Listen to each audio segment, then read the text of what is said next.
شروع اللہ کے نام سے جو سب پر مہربان ہے، بہت مہربان ہے۔ الف لام میم را، یہ اللہ کی کتاب کی آیتیں ہیں، اور اے پیغمبر جو کچھ تم پر تمہارے پروردگار کی طرف سے نازل کیا گیا ہے برحق ہے، لیکن اکثر لوگ ایمان نہیں لا رہے۔ اللہ وہ ہے جس نے ایسے ستونوں کے بغیر آسمانوں کو بلند کیا جو تمہیں نظر آ سکیں، پھر اس نے عرش پر استوا فرمایا اور سورج اور چاند کو کام پر لگا دیا۔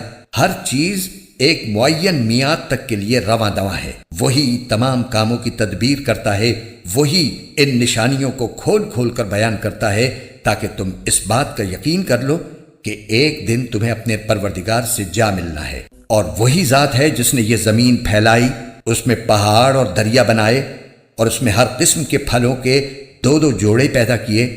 وہ دن کو رات کی چادر اڑا دیتا ہے۔ حقیقت یہ ہے کہ ان ساری باتوں میں ان لوگوں کے لیے نشانیاں ہیں جو غور و فکر کریں۔ اور زمین میں مختلف قطعے ہیں جو پاس پاس واقع ہوئے ہیں، اور انگوروں کے باغ اور کھجور کے درخت ہیں جن میں سے کچھ دوہرے تنے والے ہیں اور کچھ اکہرے تنے والے، سب ایک ہی پانی سے سیراب ہوتے ہیں، اور ہم ان میں سے کسی کو ذائقے میں دوسرے پر فوقیت دے دیتے ہیں۔ یقیناً ان سب باتوں میں ان لوگوں کے لیے نشانیاں ہیں جو عقل سے کام لیں۔ اور اگر تمہیں ان کافروں پر تعجب ہوتا ہے تو ان کا یہ کہنا واقعی عجیب ہے کہ کیا جب ہم مٹی ہو جائیں گے تو کیا سچ مچ ہم نئے سرے سے پیدا ہوں گے؟ یہ وہ لوگ ہیں جنہوں نے اپنے رب کی قدرت کا انکار کیا ہے، اور یہی وہ لوگ ہیں جن کے گلوں میں طوق پڑے ہوئے ہیں، اور وہ دوزخ کے باسی ہیں، وہ ہمیشہ اسی میں رہیں گے۔ اور یہ لوگ خوشحالی کی میعاد ختم ہونے سے پہلے بدحالی کی جلدی مچائے ہوئے ہیں، حالانکہ ان سے پہلے ایسے عذاب کے واقعات گزر چکے ہیں جس نے لوگوں کو رسوا کر ڈالا تھا۔ اور یہ حقیقت ہے کہ لوگوں کے لیے ان کی زیادتی کے باوجود تمہارے رب کی ذات ایک معاف کرنے والی ذات ہے، اور یہ بھی حقیقت ہے کہ اس کا عذاب بڑا سخت ہے۔ اور جن لوگوں نے کفر اپنا لیا ہے وہ کہتے ہیں کہ بھلا ان پر یعنی حضرت صلی اللہ علیہ وآلہ وسلم پر ان کے رب کی طرف سے کوئی معجزہ کیوں نہیں اتارا گیا؟ اے پیغمبر، بات یہ ہے کہ تم تو صرف خطرے سے ہوشیار کرنے والے ہو، اور ہر قوم کے لیے کوئی نہ کوئی ایسا شخص ہوا ہے جو ہدایت کا راستہ دکھائے۔ جس کسی مادہ کو جو حمل ہوتا ہے اللہ اس کو بھی جانتا ہے، اور ماؤں کے رحم میں جو کوئی کمی بیشی ہوتی ہے اس کو بھی، اور ہر چیز کا اس کے ہاں ایک اندازہ مقرر ہے۔ وہ غائب و حاضر تمام باتوں کا جاننے والا ہے۔ اس کی ذات بہت بڑی ہے، اس کی شان بہت اونچی۔ تم میں سے کوئی چپکے سے بات کرے یا زور سے، کوئی رات کے وقت چھپا ہوا ہو یا دن کے وقت چل پھر رہا ہو، وہ سب اللہ کے علم کے لحاظ سے برابر ہیں۔ ہر شخص کے آگے اور پیچھے وہ نگراں فرشتے مقرر ہیں جو اللہ کے حکم سے باری باری اس کی حفاظت کرتے ہیں۔ یقین جانو کہ اللہ کسی قوم کی حالت اس وقت تک نہیں بدلتا جب تک وہ خود اپنے حالات میں تبدیلی نہ لے آئے، اور جب اللہ کسی قوم پر کوئی آفت لانے کا ارادہ کر لیتا ہے تو اس کا ٹالنا ممکن نہیں، اور ایسے لوگوں کا خود اس کے سوا کوئی رکھوالا نہیں ہو سکتا۔ وہی ہے جو تمہیں بجلی کی چمک دکھلاتا ہے جس سے تمہیں اس کے گرنے کا ڈر بھی لگتا ہے اور بارش کی امید بھی بنتی ہے، اور وہی پانی سے لدے ہوئے بادل اٹھاتا ہے، اور بادلوں کی گرج اسی کی تسبیح اور حمد کرتی ہے، اور اسی کے رعب سے فرشتے بھی تسبیح میں لگے ہوئے ہیں، اور وہی کڑکتی ہوئی بجلیاں بھیجتا ہے، پھر جس پر چاہتا ہے انہیں مصیبت بنا کر گرا دیتا ہے۔ اور ان کافروں کا حال یہ ہے کہ یہ اللہ ہی کے بارے میں بحثیں کر رہے ہیں، حالانکہ اس کی طاقت بڑی زبردست ہے۔ وہی ہے جس سے دعا کرنا برحق ہے، اور اس کو چھوڑ کر یہ لوگ جن دیوتاؤں کو پکارتے ہیں وہ ان کی دعاؤں کا کوئی جواب نہیں دیتے۔ البتہ ان کی مثال اس شخص کی سی ہے جو پانی کی طرف اپنے دونوں ہاتھ پھیلا کر یہ چاہے کہ پانی خود اس کے منہ تک پہنچ جائے، حالانکہ وہ کبھی خود منہ تک نہیں پہنچ سکتا۔ اور بتوں سے کافروں کے دعا کرنے کا نتیجہ اس کے سوا کچھ نہیں کہ وہ بھٹکتی ہی پھرتی رہے۔ اور وہ اللہ ہی ہے جس کو آسمانوں اور زمین کی ساری مخلوقات سجدہ کرتی ہیں، کچھ خوشی سے کچھ مجبوری سے، اور ان کے سائے بھی صبح و شام اس کے آگے سجدہ ریز ہوتے ہیں۔ آیت سجدہ۔ اے پیغمبر، ان کافروں سے کہو کہ وہ کون ہے جو آسمانوں اور زمین کی پرورش کرتا ہے؟ کہو کہ وہ اللہ ہے۔ کہو کہ کیا پھر بھی تم نے اس کو چھوڑ کر ایسے کارساز بنا لیے ہیں جنہیں خود اپنے آپ کو بھی نہ کوئی فائدہ پہنچانے کی قدرت حاصل ہے نہ نقصان پہنچانے کی؟ کہو کہ کیا اندھا اور دیکھنے والا برابر ہو سکتا ہے؟ یا کیا اندھیریاں اور روشنی ایک جیسی ہو سکتی ہیں؟ یا ان لوگوں نے اللہ کے ایسے شریک مانے ہوئے ہیں جنہوں نے کوئی چیز اسی طرح پیدا کی ہو جیسے اللہ پیدا کرتا ہے، اور اس وجہ سے ان کو دونوں کی تخلیق ایک جیسی معلوم ہو رہی ہو؟ اگر کوئی اس غلط فہمی میں مبتلا ہے تو اس سے کہہ دو کہ صرف اللہ ہر چیز کا خالق ہے، اور وہ تنہا ہی ایسا ہے کہ اس کا اقتدار سب پر حاوی ہے۔ اسی نے آسمان سے پانی برسایا جس سے ندی نالے اپنی اپنی بساط کے مطابق بہہ پڑے، پھر پانی کے ریلے نے پھولے ہوئے جھاگ کو اوپر اٹھا لیا، اور اسی قسم کا جھاگ اس وقت بھی اٹھتا ہے جب لوگ زیور یا برتن بنانے کے لیے دھاتوں کو آگ پر تپاتی ہیں۔ اللہ حق اور باطل کی مثال اسی طرح بیان کر رہا ہے کہ دونوں قسم کا جو جھاگ ہوتا ہے وہ تو باہر گر کر ضائع ہو جاتا ہے، لیکن وہ چیز جو لوگوں کے لیے فائدہ مند ہوتی ہے وہ زمین میں ٹھہر جاتی ہے۔ اسی قسم کی تمثیلیں ہیں جو اللہ بیان کرتا ہے۔ بھلائی انہی لوگوں کے حصے میں ہے جنہوں نے اپنے رب کا کہنا مانا ہے، اور جنہوں نے اس کا کہنا نہیں مانا، اگر ان کے پاس دنیا بھر کی ساری چیزیں بھی ہوں گی بلکہ اتنی ہی اور بھی، تو وہ قیامت کے دن اپنی جان بچانے کے لیے وہ سب کچھ دینے کو تیار ہو جائیں گے۔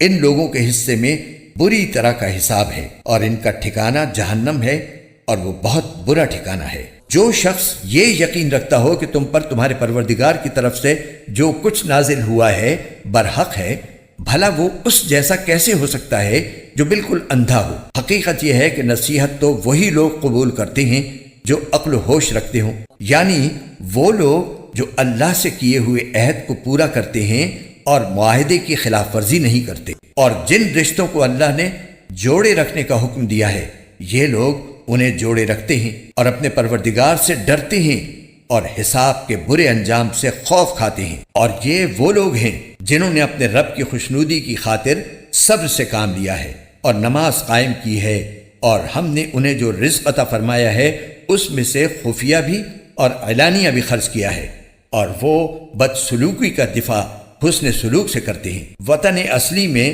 بہترین انجام ان کا حصہ ہے، یعنی ہمیشہ رہنے کے لیے وہ باغات جن میں وہ خود بھی داخل ہوں گے، اور ان کے باپ دادوں، بیویوں اور اولاد میں سے بھی جو نیک ہوں گے وہ بھی، اور ان کے استقبال کے لیے فرشتے ان کے پاس ہر دروازے سے یہ کہتے ہوئے داخل ہوں گے کہ تم نے دنیا میں جو صبر سے کام لیا تھا اس کی بدولت اب تم پر سلامتی ہی سلامتی نازل ہوگی، اور تمہارے اصلی وطن میں یہ تمہارا بہترین انجام ہے۔ اور دوسری طرف جو لوگ اللہ سے کیے ہوئے عہد کو مضبوطی سے باندھنے کے بعد توڑتے ہیں اور جن رشتوں کو اللہ نے جوڑے رکھنے کا حکم دیا ہے انہیں کاٹ ڈالتے ہیں اور زمین میں فساد مچاتے ہیں، تو ایسے لوگوں کے حصے میں لعنت آتی ہے، اور اصلی وطن میں برا انجام انہی کا ہے۔ اللہ جس کے لیے چاہتا ہے رزق میں وسعت کر دیتا ہے، اور جس کے لیے چاہتا ہے تنگی کر دیتا ہے۔ یہ کافر لوگ دنیاوی زندگی پر مگن ہیں، حالانکہ آخرت کے مقابلے میں دنیاوی زندگی کی حیثیت اس سے زیادہ نہیں کہ وہ معمولی سی پونجی ہے۔ اور جن لوگوں نے کفر اپنا لیا ہے وہ یہ کہتے ہیں کہ ان پر، یعنی محمد صلی اللہ علیہ وسلم پر، ان کے پروردگار کی طرف سے کوئی نشانی کیوں نہیں اتاری گئی؟ کہہ دو کہ اللہ جس کو چاہتا ہے گمراہ کر دیتا ہے اور اپنے راستے پر انہی کو لاتا ہے جو اس کی طرف رجوع کریں۔ یہ وہ لوگ ہیں جو ایمان لائے ہیں اور جن کے دل اللہ کے ذکر سے اطمینان حاصل کرتے ہیں۔ یاد رکھو کہ صرف اللہ کا ذکر ہی وہ چیز ہے جس سے دلوں کو اطمینان نصیب ہوتا ہے۔ غرض جو لوگ ایمان لائے ہیں اور جنہوں نے نیک عمل کیے ہیں ان کے حصے میں خوشحالی بھی ہے اور بہترین انجام بھی۔ اے پیغمبر، جس طرح دوسرے رسول بھیجے گئے تھے اسی طرح ہم نے تمہیں ایک ایسی امت میں رسول بنا کر بھیجا ہے جس سے پہلی بہت سی امتیں گزر چکی ہیں، تاکہ تم ان کے سامنے وہ کتاب پڑھ کر سنا دو جو ہم نے وحی کے ذریعے تم پر نازل کی ہے، اور یہ لوگ اس ذات کی ناشکری کر رہے ہیں جو سب پر مہربان ہے۔ کہہ دو کہ وہ میرا پالنے والا ہے، اس کے سوا کوئی عبادت کے لائق نہیں ہے، اسی پر میں نے بھروسہ کر رکھا ہے اور اسی کی طرف مجھے لوٹ کر جانا ہے۔ اور اگر کوئی قرآن ایسا بھی اترتا جس کے ذریعے پہاڑ اپنی جگہ سے ہٹا دیے جاتے یا اس کی بدولت زمین شق کر دی جاتی اور اس سے دریا نکل پڑتے یا اس کے نتیجے میں مردوں سے بات کر لی جاتی، تب بھی یہ لوگ ایمان نہ لاتے۔ حقیقت تو یہ ہے کہ تمام تر اختیار اللہ کا ہے۔ کیا پھر بھی ایمان والوں نے یہ سوچ کر اپنا ذہن فارغ نہیں کیا کہ اگر اللہ چاہتا تو سارے ہی انسانوں کو زبردستی راہ پہ لے آتا؟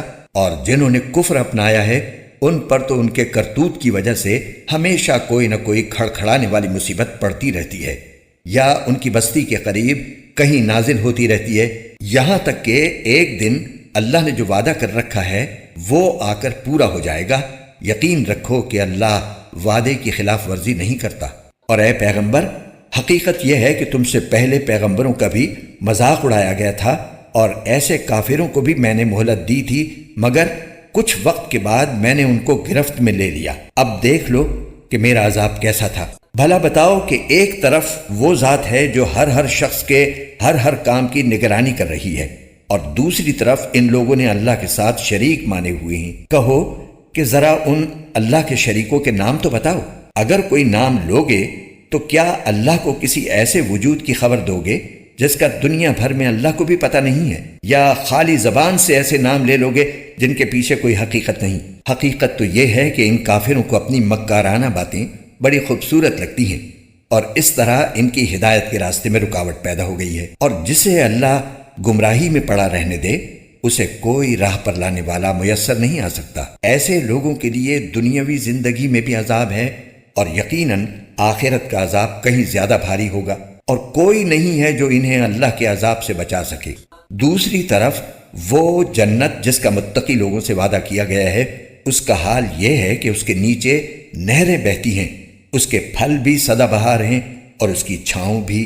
یہ انجام ہے ان لوگوں کا جنہوں نے تقوی اختیار کیا، جبکہ کافروں کا انجام دوزخ کی آگ ہے۔ اور اے پیغمبر، جن لوگوں کو ہم نے کتاب دی ہے وہ اس کلام سے خوش ہوتے ہیں جو تم پر نازل کیا گیا ہے، اور انہی گروہوں میں وہ بھی ہیں جو اس کی بعض باتوں کو ماننے سے انکار کرتے ہیں۔ کہہ دو کہ مجھے تو یہ حکم دیا گیا ہے کہ میں اللہ کی عبادت کروں اور اس کے ساتھ کسی کو خدائی میں شریک نہ مانوں۔ اسی بات کی میں دعوت دیتا ہوں، اور اسی اللہ کی طرف مجھے لوٹ کر جانا ہے۔ اور اسی طرح ہم نے اس قرآن کو عربی زبان میں ایک حکم نامہ بنا کر نازل کیا ہے۔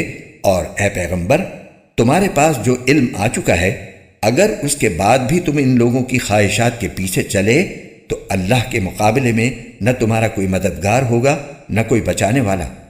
حقیقت یہ ہے کہ ہم نے تم سے پہلے بھی بہت سے رسول بھیجے ہیں اور انہیں بیوی بچے بھی عطا فرمائے ہیں، اور کسی رسول کو یہ اختیار نہیں تھا کہ وہ کوئی ایک آیت بھی اللہ کے حکم کے بغیر لا سکے۔ ہر زمانے کے لیے الگ کتاب دی گئی ہے۔ اللہ جس حکم کو چاہتا ہے منسوخ کر دیتا ہے اور جس کو چاہتا ہے باقی رکھتا ہے، اور تمام کتابوں کی جو اصل ہے وہ اسی کے پاس ہے۔ اور جس بات کی دھمکی ہم ان کافروں کو دیتے ہیں، چاہے اس کا کوئی حصہ ہم تمہیں تمہاری زندگی ہی میں دکھا دیں یا اس سے پہلے ہی تمہیں دنیا سے اٹھا لیں، بہرحال تمہارے ذمے تو صرف پیغام پہنچا دینا ہے، اور حساب لینے کی ذمہ داری ہماری ہے۔ کیا ان لوگوں کو یہ حقیقت نظر نہیں آئی کہ ہم ان کی زمین کو چاروں طرف سے گھٹاتے چلے آ رہے ہیں؟ ہر حکم اللہ دیتا ہے، کوئی نہیں ہے جو اس کے حکم کو توڑ سکے، اور وہ جلد حساب لینے والا ہے۔ جو لوگ ان سے پہلے گزرے ہیں، چالیں انہوں نے بھی چلی تھی، لیکن چال تو تمام تر اللہ ہی کی چلتی ہے۔ کوئی بھی شخص جو کچھ کرتا ہے سب اسے معلوم ہے، اور کافروں کو عنقریب پتہ لگ جائے گا کہ اصلی وطن کا نیک انجام کس کے حصے میں آتا ہے۔ اور جن لوگوں نے کفر اپنا لیا ہے وہ کہتے ہیں کہ تم پیغمبر نہیں ہو۔ کہہ دو کہ میرے اور تمہارے درمیان گواہی کے لیے اللہ کافی ہے، نیز ہر وہ شخص جس کے پاس کتاب کا علم ہے۔